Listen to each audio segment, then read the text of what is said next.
आज हम लोग बात करने वाले हैं बीए पार्ट 1 हिस्ट्री ऑनर्स का। ये पेपर 2 है। पेपर 2 का ये चैप्टर 3 है और चैप्टर 3 का ये भाग 2 है। इससे पहले हम लोग भाग 1 बहुत अच्छा से इसका पढ़ लिए हैं। हम लोग भौगोलिक खोज के बारे में पढ़ रहे हैं। किसके बारे में पढ़ रहे हैं? भौगोलिक खोज के बारे में। और आज ये चैप्टर पूरी तरीके से हम लोग क्या कर लेंगे, कंप्लीट कर लेंगे। उसके बाद इसका ऑब्जेक्टिव क्वेश्चन देखेंगे, उसके बाद इसका सब्जेक्टिव क्वेश्चन देखेंगे।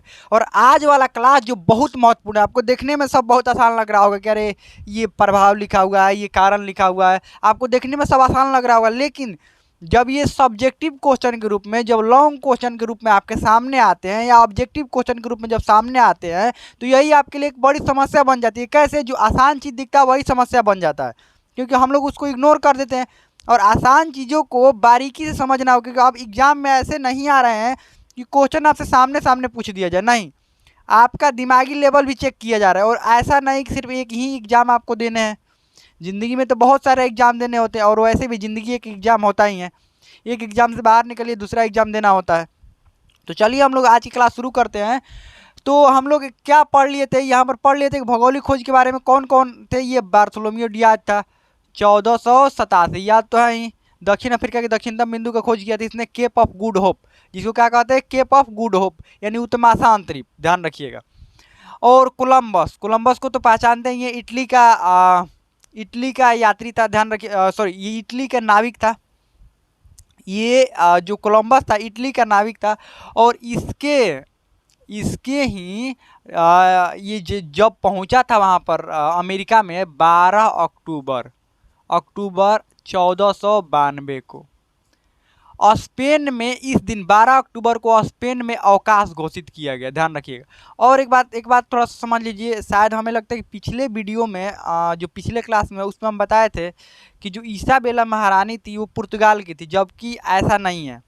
इसाबेला जो महारानी थी, एक बार और ध्यान समझ लीजिएगा, इसाबेला फर्डिनेंड जो द्वितीय था, जो शासक था, वो स्पेन का था, ध्यान रखिएगा। फर्डिनेंड द्वितीय जो स्पेन का था, और उसी की पत्नी थी महारानी इसाबेला। तो ये भी कहाँ की हुई? स्पेन की हुई। और जो हेनरी द नेविगेटर था वो पुर्तगाल का था, वो तो आपको पता ही है। हेनरी द नेविगेटर पुर्तगाल का था, और वो नाविकों के लिए स्कूल ओपन करवाया था। जिस स्कूल में कौन पढ़ने गया था?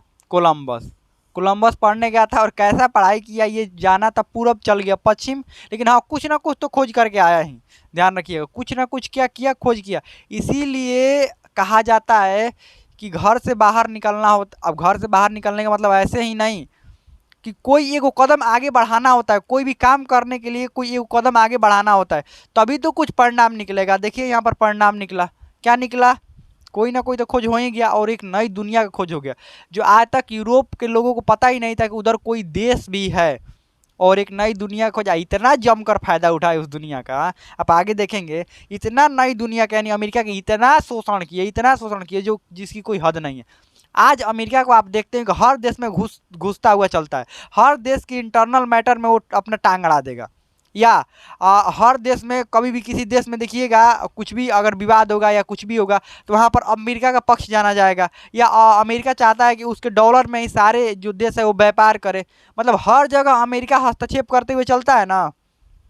ये इस समय की बात है, 1400 और 1500 ईस्वी में जमकर अंग्रेजों ने, पुर्तगालियों ने, स्पेनिश ने, इन सभी ने, हॉलैंड वालों ने, ये सब ने जम के एकदम लूटा था। किसको लूटा था? अमेरिका को।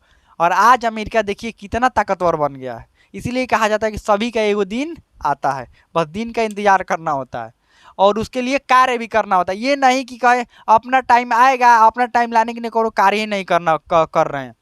अपना टाइम आता नहीं है, अपने टाइम को खींच कर लेकर आना पड़ता है, और वो मेहनत और आपके समझदारी के बल पर आता है। सिर्फ मेहनत ही नहीं, समझदारी के बल पर भी आता है। चलिए आगे बढ़ते हैं। तो कोलंबस, वास्को डिगामा का आपको पता ही है। वास्को डिगामा भारत 1498 में आया। 1498 में वास्को डिगामा भारत आया। कैसे आया? मैप कल बनवाए थे। वहाँ से पुर्तगाल से निकला, और पुर्तगाल से निकलने के बाद क्या हुआ? जैसे ही पुर्तगाल से निकलकर दक्षिण अफ्रीका के दक्षिणतम बिंदु पर पहुंचा, ये तो पता ही था क्योंकि बार्थोलोमेव डियाज वहाँ तक तो गया ही था। बार्थोलोमेव डियाज तो पहले ही से चाहता था कि वो भारत आए, लेकिन वहाँ पर उसका मौसम खराब होने के कारण उसका नाव भी खराब हो गया था, तो इसी कारण वो वापस लौट गया। तो वास्को डिगामा दक्षिण अफ्रीका के दक्षिणतम बिंदु पर पहुंचा, तो वहाँ पर भारत के एक व्यापारी जिसका नाम था अब्दुल माजिद, वहाँ पर मिला वास्को डिगामा को। Abdul Majid Vasco D gamma को मिला। तो वास्को डी गामा जब मिला उससे तो पता चल गया कि अब्दुल मजीद जो भारत का है, बातचीत से पता चल गया कि हाँ ये भारत का है। तो अब्दुल मजीद ने रास्ता बताया कि हाँ ठीक है, हम भी तो भारत से ही आए हैं, ये रास्ता चला जाएगा, मतलब आप पूर्व की तरफ बढ़ते रहिए और आपको भारत मिल जाएगा। जब ये पूर्व की तरफ बढ़ता रहा तो 1498 में कहाँ पर पहुंचा? भारत के कालीकट बंदरगाह, यानी केरल में कालीकट बंदरगाह है, वहां पर पहुंचा। और कालीकट बंदरगाह पर वहां के उस समय जो शासक थे, कालीकट बंदरगाह जिस शासक के अधीन क्षेत्र में आता था उनका नाम था जामेरिन। क्या नाम था? जामेरिन। जामेरिन ने बहुत बढ़िया स्वागत किया। किसका? वास्को डी गामा का स्वागत किया, क्योंकि जामेरिन को भी फायदा हुआ। अब देखिए केरल जो है और उसके आसपास वाले क्षेत्र ठीक ठाक मसाला उत्पादन में ठीक ठाक है, एकदम बढ़िया। तो आपको पता है कि जामेरिन जो था, वो जामेरिन भी चाहता था कि यूरोप से व्यापार बंद हो गया था ना, और यूरोप वाले चाहते हैं कि भारत से जो मसालों का व्यापार भारत से किया जाए, और यूरोप से तो मसालों का व्यापार बंद हो गया था। तब तो जामेरिन भी खुश कि चलिए हमारे यहाँ से राज्य से व्यापार होगा तो हमें टैक्स भी मिलेगा। इसीलिए जामेरिन ने किसका? वास्को डी गामा का स्वागत किया था। उसके बाद वास्को डी गामा जब भारत को खोज कर यूरोप में पहुंचा तो उसने कहा कि यहाँ से सामान भी कुछ लेकर गया था। कहीं कहीं आपको मिलेगा कि उसने यहाँ से सामान जो खरीद कर लेकर गया था वो 26 गुना मूल्य पर बेचा, कहीं कहीं आपको मिलेगा कि 64 गुना मूल्य पर बेचा। आपको इसमें कंफ्यूज नहीं होना है कि 26 गुना मूल्य पर बेचा कि 64 गुना मूल्य पर बेचा। मैक्सिमम जगह आपको 64 मिलेगा कि 64 गुना मूल्य पर बेचा। तो मतलब 1 रुपये का सामान खरीदा, 64 रुपये का लेकर जाकर हाँ यूरोप के बाजारों में बेचा, मतलब फ़ायदा बहुत था, फ़ायदा बहुत था। अब ये वास्को डी गामा जब यूरोप में पहुंचे तो उसने कहा कि भारत का हम खोज किए हैं। और इधर कोलंबस ने तो जो खोज किया था उसका नाम क्या रखा था? इंडीज रखा था। और वहाँ के लोगों को रेड इंडियन कहा था, कि इन लोगों को रेड इंडियन कहा था, और जगह को नाम इंडीज रखा था। आकर कह रहा है, कौन कह रहा है? कोलंबस, कि हम भारत का खोज कर दिए हैं। और ये ये वास्को डी गामा जब पहुंचे तो इसने कहा कि हम खोज किए हैं। बढ़ गया विवाद कि खोज किया किसने है। दोनों कह रहे हैं, जबकि ज़्यादा साक्ष्य मिल रहे थे कि हाँ वास्को डी गामा ने भारत का खोज किया है, लेकिन कोलंबस भी कह रहा था कि हम भी खोज किए हैं। तब क्या हुआ? कुछ समय बाद फिर कोलंबस की मृत्यु हो गई। तब अभी तक वो बात सुलझा नहीं है, क्योंकि मृत्यु हो गई तो बात सुलझा कहाँ है, ये किसने भारत का खोज किया है। तो क्या हुआ यहाँ से अमेरिगो, अब आप कहेंगे कि भारत ये आया था वास्को डी गामा, तो इसको पता नहीं चला कि हम भारत आए हैं? अरे बिल्कुल पता चला, वास्को डी गामा को तो पता ही था कि ये भारत है। वास्को जब जामेरिन ने स्वागत किया तो जामेरिन ने से बातचीत हुआ तो उसको पता ही चल गया कि ये तो भारत है। तो यही ना वास्को डी गामा चिल्ला चिल्ला कर जाकर बता रहा था यूरोप में, यूरोप मतलब पुर्तगाल स्पेन में, ये सब सारी जगह बता रहा था कि हम भारत घूम कर आए हैं, वो भारत ही है। तो कोलंबस भी तो यही कह रहा था। कोलंबस कह रहा था नहीं हम भारत घूम कर आए हैं। वो अमेरिका खोज किया था कोलंबस ना, तो अमेरिका को ही क्या कह रहा था वो कि हम भारत हैं खोज किए हैं, आई वास्को डी गामा कह रहा था हम किए हैं। तो आपको पता है कि यहाँ से जब पुर्तगाल और स्पेन से इधर थोड़ा सा आगे बढ़िएगा तो इधर तो अमेरिका है, आपको पता ही है। तो इसने अमेरिगो वेस्पुची ने क्या सोचा, ये वेनिस का, ये भी इटली का ही यात्री था, इसने सोचा कि चलिए क्रॉस चेक कर लिया जाए कि कौन मतलब भारत घुमा है। और इधर आने में भारत में दक्षिण अफ्रीका दक्षिणतम बिंदु होकर तब ना इधर भारत आना है, इधर क्रॉस चेक करने में बड़ा दिन समय लग जाएगा। इसने कहा चलिए सामने जो है इधर इसी को चेक कर लेते हैं, इधर ही जाते हैं, किसी एक जगह पर जाकर पता चल जाएगा ना कि भारत है कि नहीं है, या अगर नहीं है तो वो वाला भारत है। देखिए यहाँ पर ये पहले सोचा कौन, वो अमेरिगो वेस्पुची, चलिए यहीं से यहीं पर पता कर लेते हैं। यहाँ पर जो इंडीज कह रहा है, इंडीज जिस जगह को कह रहा है ये कोलंबस, यहीं पर जाकर पता कर लेते हैं कि ये भारत है कि नहीं। अगर ये भारत है तो वो भारत नहीं होगा, वो अगर ये भारत नहीं है तो वो भारत होगा, सीधी सी बात है। तो जब यहाँ पर पहुँचा अमेरिगो वेस्पुची, तो जब यहाँ के लोगों से बात किया तब उसको पता चला कि नहीं ये भारत नहीं है। यहाँ का माहौल देखा, सब चीज़ देखा, मौसम ये सब देखा, तो अमेरिगो वेस्पुची ने कहा कि नहीं ये भारत नहीं है। तो अमेरिगो वेस्पुची को ध्यान में आया कि अरे भारत नहीं तो जगह कौन सा है, तब तो पता नहीं हम लोगों को ये जगह कौन सा है। तो अमेरिगो वेस्पुची ने कहा कि ये जगह अब यूरोप वासियों को पता ही नहीं था, क्योंकि अमेरिगो वेस्पुची को भी पता नहीं था खुद। जब नहीं पता था तो इसको अमेरिगो वेस्पुची ने नई दुनिया कहा, नई दुनिया, ध्यान रखिएगा। इसीलिए अमेरिका को नई दुनिया कहते हैं। क्यों अमेरिका को नई दुनिया कहते हैं? इसलिए अमेरिका को नई दुनिया कहते हैं कि जब कोलंबस और वास्को डी गामा के बीच विवाद बढ़ा, कोलंबस ने जब अमेरिका का खोज कर दिया और अमेरिका का खोज करने के बाद कह रहा उस वहाँ के लोगों को रेड इंडियन कहा और उस जगह को इंडीज कहा और कहा कि हम भारत का खोज किए हैं। पुर्तगाल पहुँच कह रहा है भारत का खोज किए हैं। इधर ये वास्को डी गामा भारत में आकर और यहाँ से जब भारत का खोज करके और ये लौटा तो ये कह रहा है कि हम भारत का खोज किए हैं। दोनों में विवाद बढ़ गया। जब विवाद बढ़ा तो क्रॉस चेक करने के लिए अमेरिको वेस्पुची कहाँ पर पहुंचा, अमेरिका पहुंचा, कि यहीं नज़दीके में था, तो वहीं पर पहुंचा अमेरिका, तो देखा कि नहीं ये तो भारत नहीं है, ये कोई और दुनिया है। तो इसीलिए, और इसके बारे में यूरोप वासियों को अभी तक पता नहीं था, इसीलिए अमेरिको वेस्पुची ने इसको नई दुनिया का नाम दिया। चलिए आगे बढ़ते हैं। मैगेलन ने क्या किया, सोचा कि पूरे दुनिया को चक्कर लगाया जाए। मैगेलन ने पूरी दुनिया के चक्कर लगाने के बारे में सोचा। अब दुनिया के चक्कर लगाने का मतलब ये नहीं कि भारत पहुंचा फिर चीन पहुंचा फिर ये ऐसे नहीं, समुद्री रास्तों से दुनिया का चक्कर लगाना, जो समुद्री तटीय इलाके हैं जहाँ जहाँ हैं वहाँ वहाँ घूमना। तो मैगेलन ने पहली बार पूरी दुनिया का क्या किया था, चक्कर लगाया था। चलिए आगे बढ़ते हैं। इसकी कारण देख लेते हैं, भौगोलिक खोज के कारण क्या थे, क्यों भौगोलिक खोज हुए। क्योंकि इतने बड़ा काम करने के लिए बहुत सारे कारण चाहिए, एगो कारण से नहीं होगा। कोई भी चीज़ एगो कारण से होता ही नहीं है। छोटा सा भी बात होगा तो एगो कारण से नहीं होगा। सबसे बड़ा था कुस्तुनतुनिया पर तुर्कों का आधिपत्य, यानी कुस्तुनतुनिया के पतन के नाम से भी जानते हैं। कुस्तुनतुनिया 1453 ईस्वी में, इसको ध्यान से समझते रहिएगा क्योंकि जब सब्जेक्टिव क्वेश्चन लिखेंगे ना तो इसकी जरूरत पड़ेगी। 1453 में जब कुस्तुनतुनिया का पतन हुआ तो वहाँ पर तुर्कों का आधिपत्य हो गया, और जब तुर्कों का आधिपत्य हो गया और पूरे रास्तों पर उन्होंने कब्जा कर लिया, जो रेशम मार्ग था वहाँ पर भी कौन किसका कब्जा हो गया, तुर्कों का कब्जा हो गया। व्यापारियों को पीट देते थे, उसे भारी टैक्स वसूल लेते थे, किसी का गाड़ी तोड़ दिया, मतलब बैलगाड़ी किसी का तोड़ देते थे, किसी का कुछ भी कर देते थे, मतलब अपनी मन मर्जी से करते थे बस। ऐसा कि व्यापारियों को एकदम परेशान करना है।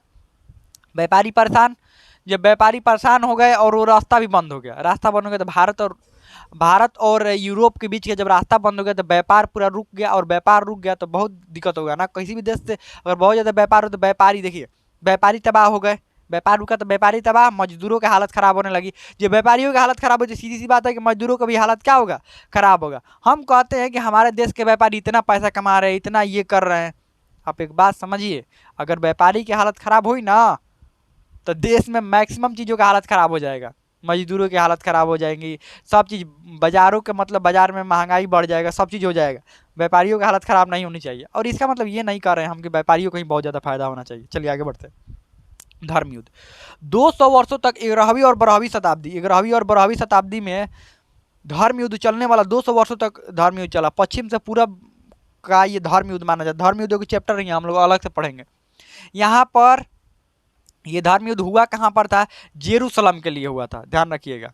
इजराइल की जो राजधानी है जेरूसलम, उसको पवित्र भूमि, ईसाइयों द्वारा उसको पवित्र भूमि माना गया है। और क्यों माना गया ये सब धर्म युद्ध में हम लोग पढ़ेंगे। तो पवित्र भूमि माना जाता है ईसाइयों के लिए पवित्र भूमि, और वहाँ पर तुर्कों का अधिकार हो गया।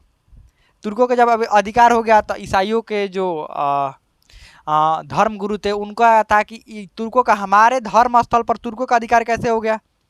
तो कभी ऐसा होता था कि अब धर्म युद्ध एक ही नहीं हुए, कई सारा धर्म युद्ध हुआ। यही 200 सालों में एक ही धर्म युद्ध इतना साल तक नहीं चलता रहा, कई धर्म युद्ध हुए। और उन धर्म युद्ध में कभी ईसाई जीत जाते थे तो कभी तुर्क जीत जाते थे, कभी ईसाई कभी तुर्क, कभी ईसाई कभी तुर्क, ऐसे करके एक दूसरे मतलब जीतते रहते थे। तो यही, अब धर्म युद्ध होने के कारण क्या हुआ, धर्म युद्ध होने के कारण ये हुआ कि ये लोग एक दूसरे को समझे और जाने कि अच्छा यहाँ पर ये चीज़ है, यहाँ पर ये चीज़ है, इस देश में ये है। और व्यापारी क्या हुए, आप युद्ध करते रहिए, व्यापारी व्यापार के बारे में सोचेंगे। व्यापारी क्या करते थे, व्यापार के बारे में सोचते थे। तो यही धर्म युद्ध होने से यही फायदा हुआ कि लोग एक दूसरे के बारे में समझे और जाने कि अच्छा इनके पास ये हथियार है, इनके पास ये सामग्री है। जब युद्ध करने के लिए दोनों लोग आते थे तो भोजन सामग्री भी लेकर आते थे और बहुत चीज़ नया नया चीज़ लेकर आते थे। अच्छा इनके पास ये है, हम लोग भी नए किसी के घर में जाते हैं या कहीं पर जाते देखते ना, करें ये नया चीज़ है, ये अच्छा ऐसा मशीन है, ये ऐसा है, ये ऐसा है, ये ऐसा है, ऐसा ऐसा चीज़ बहुत सारा मिलता है। चाइना में देखिएगा, जितने भी यूट्यूब के ब्लॉगर होंगे ना, ब्लॉग बनाने वाले, वो अगर चाइना में जाते हैं ना तो देखिएगा चाइना में इतने ऐसा ऐसा आपको मशीन दिखाएंगे ना, आपका दिमाग घूम जाएगा।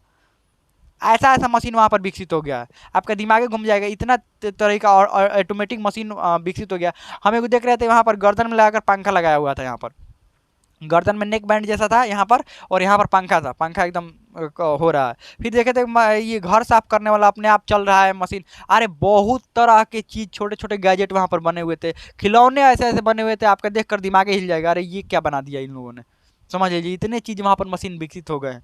तो हम लोग जा रहे हैं, लोग जा रहे हैं तो जान रहे हैं कि अच्छा ये ऐसा ऐसा ऐसा मशीन क्या हुआ है वहाँ पर विकसित हुआ है। ठीक वैसे ही धर्म युद्ध के कारण एक दूसरे को लोग जाने। पुनः जागरण का प्रभाव सब एक दूसरे से रिलेटेड है।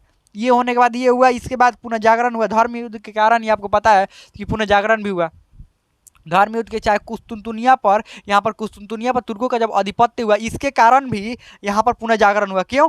क्योंकि कुस्तुनतुनिया पर जब तुर्कों का आधिपत्य हो गया तो कुस्तुनतुनिया में रहने वाले जो लोग थे वो कहाँ पर, इटली के पश्चिमी भागों में प्रवेश करने लगे और दूसरे दूसरे देशों में जाने लगे विद्वान, और जाकर वहाँ पर क्या करने लगे, अपना अलग अलग और नई नई रचनाएं करने लगे। नहीं, अब ये ज़्यादा हो गया, अब मतलब नया एक बड़ा परिवर्तन आना चाहिए, ध्यान रखिएगा। तो पुनर्जागरण के प्रभाव यानी पुनर्जागरण के कारण बहुत सारी चीज़ें नई हुई, नए नए पुस्तकों का ट्रांसलेशन हुआ, नए देशों के मतलब नए लोगों से मिलने के लिए लोग प्रेरित हुए कि हाँ नए लोगों से मिले, नई बातें जानने के लिए प्रेरित हुए, ये हुआ पुनर्जागरण। नई नई सोच विकसित हुआ लोगों में, नवीन वैज्ञानिक आविष्कार, ये सब कारण बता रहे हैं किसका, भौगोलिक खोज होने का, ये सब कारण है। नवीन वैज्ञानिक आविष्कार हुए, गैलीलियो ने क्या बना दिया, दूरबीन बना दिया, गैलीलियो ने दूरबीन बना दी, और बहुत तरह के जो वैज्ञानिक यंत्र है जैसे कंपास, अरबों द्वारा अरब के लोगों द्वारा कंपास जो था, अरबों द्वारा कंपास का उपयोग किया जाता था। और साथ में ही उस कंपास को क्या किया गया, अरबों से किसने सीखा, यूरोप वासियों ने, अरबों से यूरोप वासियों ने इसको सीख लिया कि हाँ इस कंपास का यूज कैसे करते हैं। और उस कंपास का यूज कहाँ पर, नाविक जब यात्रा करते थे उस समय किया जाता था। और जो हेनरी द नेविगेटर ने जो स्कूल ओपन करवाया था, उस स्कूल में ये सब सिखाया जाता है, कंपास यूज ऐसे करना, क्योंकि पहला जो नाविक होता था कैसे कंपास यूज करना जानेगा, ये अरबों द्वारा यूरोपवासियों ने सीखा। और यहाँ से लोग एक दूसरे से नहीं लोग सीखते हैं, तो यहाँ पर समझाया जाता था कंपास के बारे में, नावों के बारे में सब बताया जाता था। आगे बढ़ते हैं, बड़े बड़े जहाज़ों का निर्माण किया जाने लगा। कैरावन नाम के, आपको पता है, कैरावन नाम के छोटा सा एकदम हल्का सा जहाज़ बनाया जाने लगा। स्पेन के जो लोग थे, पुर्तगाल के जो लोग थे, जहाँ बड़ा बड़ा एकदम जहाज़ बनाते थे, एकदम एकदम मतलब भारी भरकम जहाज़ बनाते थे, वैसे ही हल्का थोड़ा जहाज़ बनाने लगा, बड़ा हल्का जहाज़ बनाया जाने लगा। तो ये थोड़ा सा फायदा हुआ, नए नए बड़े बड़े जहाज़ों का निर्माण किए जाने लगा, ये सब कुछ होने लगा। और अग्नि अस्त्रों का ज्ञान भी हो गया। अब अग्नि अस्त्रों का ज्ञान क्या, अग्नि अस्त्र क्या होते थे, ध्यान रखिएगा। अब अग्नि अस्त्र क्या थे, अग्नि अस्त्र वो अस्त्र होते थे जब आपको पता है कि समुद्र में यात्रा करना खतरों से खाली नहीं है। इस तरह इस समय समुद्री लुटेरा घूमते हैं ना, ठीक उस समय भी समुद्री लुटेरा घूमते थे। क्या होता था, यहाँ से आप नाव लेकर निकलिएगा, बीच में आपको लूट लेंगे, आप और आपका नाव गायब हो जाएगा। ऐसा देखो, आप समझो, जमीन पर अगर लुटेरे घूमते हैं तो लूट कर आपको छोड़ देते हैं, यही होता है ना। समुद्र में क्या करेंगे, लूट कर आपको पानी पर छोड़ देंगे, तैरते रहिए पानी पर, समझ रहे हैं। वहाँ वहाँ मतलब लुटेरे मिलने का मतलब निपटा ही देंगे लोग को, अगर मिल गए तो निपटा देंगे लोगों को। तो यही अब तो ये अपना सुरक्षा के लिए अग्नि अस्त्र भी क्या करने लगा, अग्नि अस्त्रों का आविष्कार हुआ। और अग्नि अस्त्र भी अपने जहाज पर क्या रखने लगे।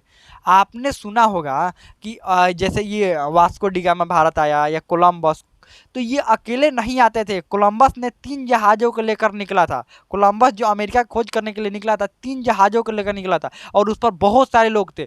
और लोग ऐसे नहीं थे कि बस लोग ही थे, वो कोई मजदूर नहीं थे, सब ज्ञानी लोग भरे पड़े थे। कोई नाव बनाना जानता था, कोई उसमें खाना बनाना जानता है, बहुत सारे उसमें अलग अलग तरह के लोग, मैप के बारे में कुछ लोग जानते हैं, कुछ लोग समुद्र के मौसम विज्ञान के बारे में जानते हैं। ये सब अलग अलग फील्ड के एक्सपर्ट को उन तीनों जहाज़ों पर बैठाया गया, तब इतना बड़ा देश का खोज हुआ। ऐसा मत सोच लीजिएगा कि हाँ खोज तो बस ऐसा ही है कि गए खोज कर चले आए, गए खोज कर चले आए, नहीं, बहुत ज़्यादा मेहनत लगा था खोज करने में। तो ये अग्नि अस्त्रों का भी ज्ञान होने लगा, यही कारण था सब कि मतलब भौगोलिक खोज हुए। अब प्रभाव क्या क्या पड़ा, व्यापार वाणिज्य पर प्रभाव पड़ा। क्या व्यापार वाणिज्य पर प्रभाव पड़ा, नए नए देशों का जब खोज हुआ ना, जैसे अमेरिका का खोज हुआ, दक्षिण अफ्रीका का खोज हुआ, भारत का खोज हुआ, और ऑस्ट्रेलिया, अलग अलग जगहों का खोज हुआ। तो अलग अलग जगहों का जब खोज हुआ तो इन खोज होने के कारण व्यापारियों को फायदा हुआ, खासकर यूरोप के व्यापारियों को। यूरोप के व्यापारी अपने सामान कहाँ पर ले जाकर बेचते थे, अपने सामान ले जाकर इन जगहों पर बेचते थे। कहाँ पर, अमेरिका हो गया, दक्षिण अफ्रीका हो गया, ऑस्ट्रेलिया हो गया, भारत हो गया, इन सारे जगहों पर बेचते थे। और यहाँ से भारत, अमेरिका, दक्षिण अफ्रीका, ऑस्ट्रेलिया, इन जगहों से सस्ती सस्ती वस्तुओं खरीद कर यूरोप के बाजार में, देखिए समझिए ऐसे, यहाँ पर क्या होता था, यहाँ पर समझिए, यूरोप का बाजार ये हो गया, ये यूरोप हो गया, यूरोप, ये अन्य देश हो गए, अन्य देश, यानी जो खोज हुए देश हैं, ठीक, जो खोज किए गए, यहाँ से सस्ती वस्तुएं खरीद कर यूरोप के बाजारों में बेचना, यूरोप के बाजारों से जो वस्तुएं हैं खरीद कर कहाँ पर महंगा बेचना इन देशों में। यही इनका काम हो गया था। किनका? व्यापारी को। सबसे ज़्यादा प्रॉफिट व्यापारियों को हुआ, क्योंकि उनको व्यापार के लिए बहुत बड़ा बाजार मिल गया और साथ में मजदूर मिल गए, सस्ते मजदूर मिल गए। वहाँ पर ज़बरदस्ती मजदूरी करवाते थे ये लोग। आगे बढ़ते हैं। औपनिवेशिक साम्राज्य का निर्माण। जब ये व्यापारी इन जगहों पर व्यापार करते थे तो देखते थे कि इतना बड़ा क्षेत्र है और छोटे छोटे राजा और कमज़ोर कमज़ोर राजा हैं। हरकत से पता नहीं चल जाएगा कि कमज़ोर है कि ताकतवर राजा है, और इनका सेना से पता नहीं चल जाएगा कि आपके पास सेना कितना है, क्या है। जब ये व्यापारी किसी देश में घुसते थे ना, जब ये व्यापारी, ये जो भी व्यापार करने वाले पुर्तगाली व्यापारी हो गए, अमेरिका के पुर्तगाली व्यापारी हो गए, इंग्लैंड के व्यापारी हो गए, या जो भी यहाँ के स्पेन के व्यापारी हो गए, इन सब व्यापारी जिस देश में घुसते थे ना, चाहे अमेरिका में घुसे, चाहे दक्षिण अफ्रीका में घुसे, चाहे भारत में घुसे, चाहे ऑस्ट्रेलिया में एंट्री किए, इन सारे जगहों पर जब एंट्री करते थे ना, इनका एक उद्देश्य नहीं होता था, कई उद्देश्य होते थे। एक उद्देश्य मेन तो व्यापार करना, दूसरा ये यहाँ के राजा के बारे में देखना। देखते थे कि राजा बहुत कमज़ोर कमज़ोर है यहाँ पर, और सैनिक तंत्र उतना बेहतरीन नहीं है, युद्ध लड़ने का कौशल उतना नहीं जानते हैं, ये सब नहीं जानते हैं। तो यहाँ पर हम अपना साम्राज्य अगर विस्तार कर लें, अगर यहाँ पर हम शासन जमा लें, तो यहाँ की जो वस्तुएं हम खरीद कर लेकर जा रहे हैं, जिनके बदले हमको धन देना पड़ रहा है, सोना और चांदी की मुद्राएं देना पड़ रहा है, अगर हम यहाँ पर अपना अधिकार जमा लेते हैं तो यहाँ पर हमको सोना और चांदी की मुद्राएं नहीं देनी पड़ेगी। यहाँ पर क्या इन्होंने किया? अमेरिका हो गया, दक्षिण अफ्रीका हो गया, इन और भारत हो गया, इन सारे जगहों पर, ऑस्ट्रेलिया, इन सारे जगहों पर इन लोगों ने क्या किया? अपना आधिपत्य जमाना क्या किया? चालू किया। यहाँ पर आधिपत्य जमाना अपना चालू किया, अपना पैर पसारना चालू किया। यही औपनिवेशिक साम्राज्य का क्या विस्तार किया। इसी को उपनिवेश बोलते हैं। उपनिवेश का नाम जानते हो? उपनिवेश। कोई देश किसी देश पर अपना आधिपत्य जमा लेता है तो ये बड़ा वाला देश का ये छोटा वाला देश उपनिवेश होता है। यही होता है। अगला क्या हुआ? ईसाई धर्म का प्रचार। ईसाई धर्म प्रचारक यहाँ से निकलकर, कहाँ से? यूरोप से निकलकर अलग अलग देशों में, चाहे दक्षिण अफ्रीका हो गया, चाहे अमेरिका हो गया, आज देखे हैं ईसाई धर्म का प्रचार अमेरिका में कितना हुआ। ईसाई धर्म, कितने ईसाई धर्म के लोग हैं। ये सब कहाँ का प्रभाव है? उसी समय का प्रभाव। ये सब घुसे थे ईसाई धर्म वाले और जाकर वहाँ पर ईसाई धर्म का प्रचार किए। चाहे चाइना हो गया, इन सारे जगहों पर, भारत हो गया, इन सारे जगहों पर ईसाई धर्म प्रचारक है वो एकदम एंट्री करने लगे, और एंट्री करके यहाँ पर ईसाई धर्म का प्रचार क्या करने लगे। और ईसाई धर्म कई तरीक़ा से ये लोग ईसाई धर्म का अपना प्रचार क्या करते थे। आगे दास व्यापार महत्वपूर्ण सबसे हो गया था। दास व्यापार। दास व्यापार क्या हो गया था? इनको चाहिए थे मजदूर, क्योंकि व्यापारी होंगे तो मजदूर चाहिए, और व्यापारी चाहते थे, देखिए व्यापारी चाहते हैं कि उनको मजदूर मिले, तो मजदूरों को क्या करते थे? ये दास बनाते थे। क्या करते थे ये दास? कैसे? अमेरिका के मूल निवासियों को पकड़कर, दक्षिण अफ्रीका के मूल निवासियों को पकड़कर, इनको सब पकड़ कर यूरोप के बाजारों में बेच देते थे। जो यूरोप के बाजारों में क्या करते थे? लिस्बन उस समय दास व्यापार का सबसे बड़ा केंद्र बन गया था। लिस्बन दास व्यापार का सबसे बड़ा केंद्र। यहाँ से दक्षिण अफ्रीका के लोगों को पकड़ लेते थे, फिर ये अमेरिका के लोगों को पकड़ लेते थे और यूरोप के बाजारों में बेचते थे। फिर दक्षिण अफ्रीका के लोगों को पकड़कर अमेरिका के बाजार में बेच दिए, अमेरिका के लोगों को पकड़कर किसी और बाजार में बेच दिए। मतलब एक देश के लोगों को पकड़कर और दूसरे देश में ले जाकर बेच देते थे। अब घूमते रहिए जिंदगी भर उसी देश में। इसी को दास व्यापार कहते हैं, और उनसे जिंदगी भर मजदूरी करवाते थे। यही होता है दास व्यापार।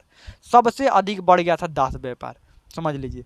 तो यही था प्रभाव, कारण। हमें लगता है कि बहुत अच्छा समझ में आ गया होगा, और ये चैप्टर पूरी तरीके से अब कंप्लीट हो गया। अब इसमें आपको कोई भी डाउट हो, कोई भी क्वेश्चन हो, आप कमेंट में पूछ सकते हैं। हमें लगता है समझ में आ गया होगा।